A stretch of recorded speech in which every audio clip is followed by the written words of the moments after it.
Chelsea baru saja mengumumkan pemecatan Frank Lampard.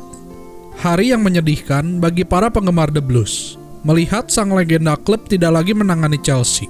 Namun, serentetan hasil buruk jelas tidak memperbaiki keadaan, dan Chelsea memang selalu memecat pelatih yang tidak memenuhi ekspektasi. Selain hasil buruk, inilah 5 alasan dipecatnya Frank Lampard oleh Chelsea.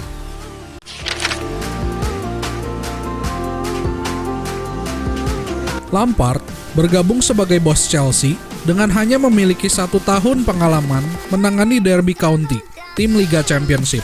Banyak penggemar Chelsea yang khawatir karena Frank masih belum berpengalaman menangani tim sebesar Chelsea. Dan terbukti, pengalamannya yang kurang terlihat jelas. Frank Lampard terlihat seperti sedang belajar sambil bekerja, dan belajar dari kesalahan di level ini jelas bukan sesuatu yang bisa ia lakukan. Beberapa kali pemilihan taktiknya yang salah, penggantian pemain yang salah, dan penggunaan pemain yang salah.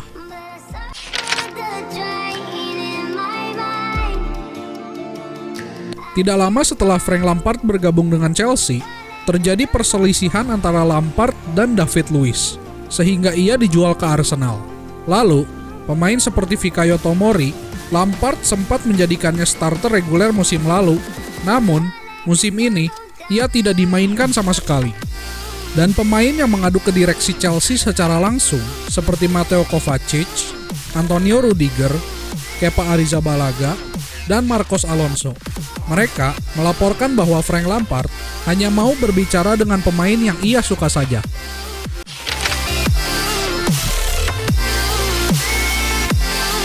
Sangat jelas di beberapa pertandingan terakhir selama performa buruk Chelsea, kurangnya usaha dari beberapa pemain, seperti tidak berlari untuk mendapatkan bola atau menutupi ruang, dan hanya melakukan pekerjaan mereka seminimal mungkin. Terlihat jelas pemain yang peduli dan tidak peduli. Para pemain akademi Chelsea yang dipromosikan oleh Frank Lampard ke tim utama memang terlihat berusaha di lapangan, tetapi terlalu banyak pemain yang berusaha membuat Lampard dipecat.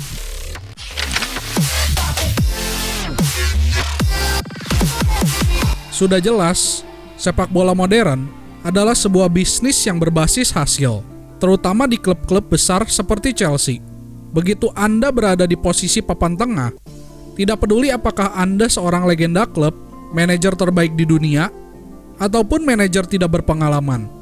Anda otomatis berada di bawah tekanan besar, dan Anda tidak bisa mengharapkan kesabaran dari sang pemilik klub, Roman Abramovich. Chelsea asuhan Frank Lampard posisinya sangat jauh dari penantang gelar liga, dan waktunya pun telah habis.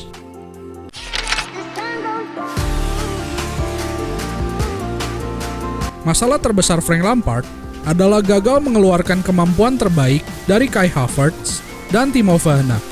Direksi Chelsea pun dilaporkan tidak senang dengan Lampard yang terus membangku cadangkan Kai Havertz. Pemain termahal Chelsea sepanjang sejarah jelas bukan untuk duduk di bangku cadangan. Seharusnya Frank Lampard membuat formasi dengan mempertimbangkan kedua pemain tersebut. Kai Havertz perlu bermain lebih maju dan dekat dengan striker, dan Timo Werner bermain dengan sangat baik bila dipasangkan dengan satu striker lainnya untuk mengeluarkan potensi terbaik mereka.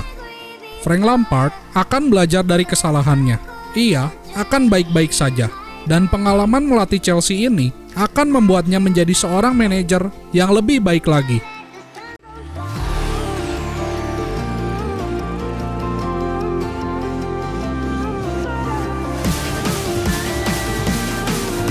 Terima kasih sudah menonton. Jangan lupa untuk subscribe dan like video ini. Dan jika kalian punya ide untuk video berikutnya, komentar di bawah.